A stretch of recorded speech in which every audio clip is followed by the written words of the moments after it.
hurt like this. So I think my words were, what do you want me to do, Chuck? I don't give a shit. I don't care. I'll do it.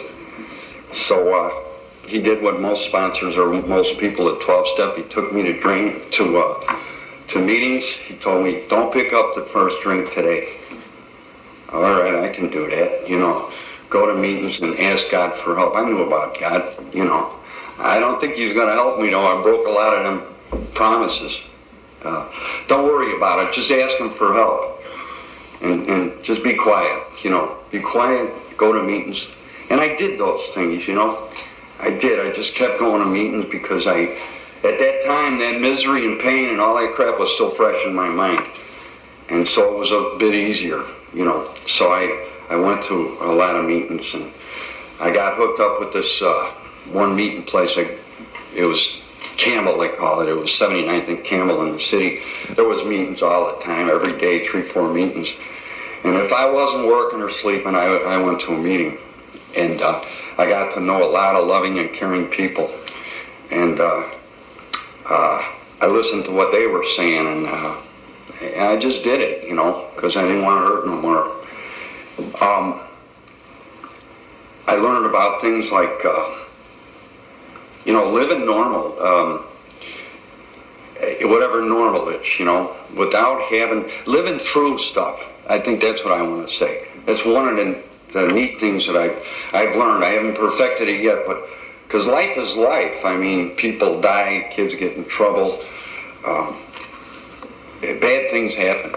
And before, when I was drinking, I dealt with those things, and I got rid of the pain from them by drinking. It helped alleviate the pain temporarily. Now I had to do it without booze. And I'm learning, I'm still learning how to do that from you people in the program. I learned how to ask God to help me get through these things, you know. If there's something I can do, I learned in this program, do it.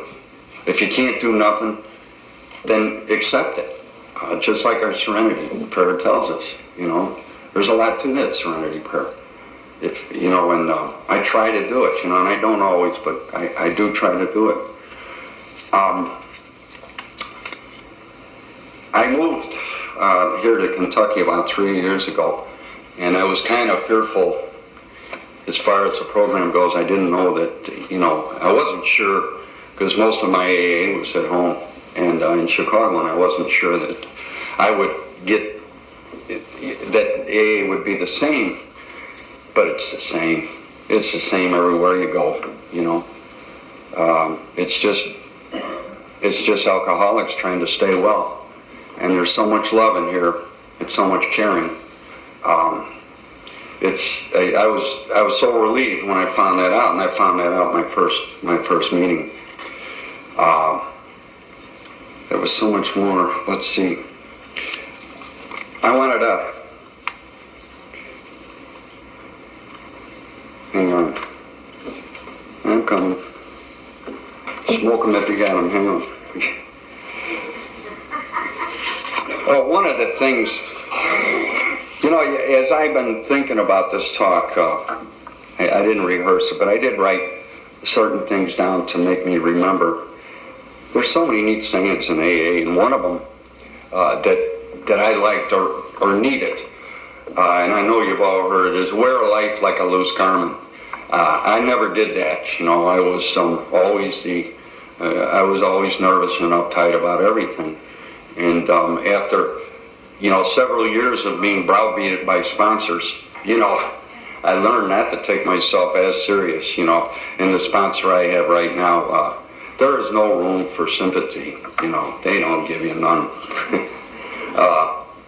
And you learn, or I learned from that. I learned that things are, you know, there ain't a whole lot in the world that's that serious, you know, to upset me. And especially to upset me to take a drink.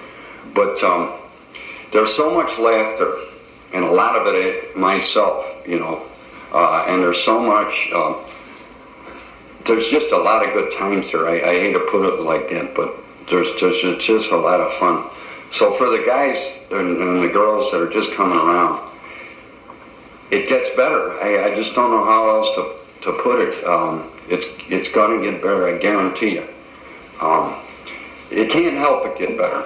If you don't pick up that first drink, and as I was told, if I didn't pick up the first drink, if I went to meetings and if I asked God for help, you know, if your mind is all still fogged up like mine was, keep it that simple. Don't worry about nothing else if you're just coming around.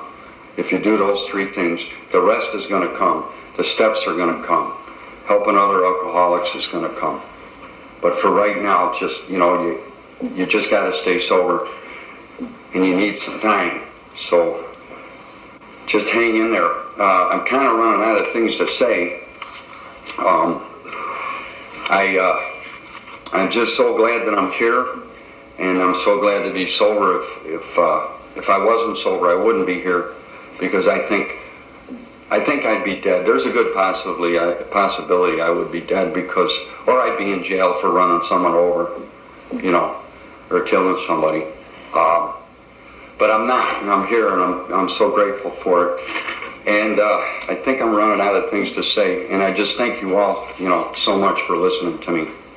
Thank you.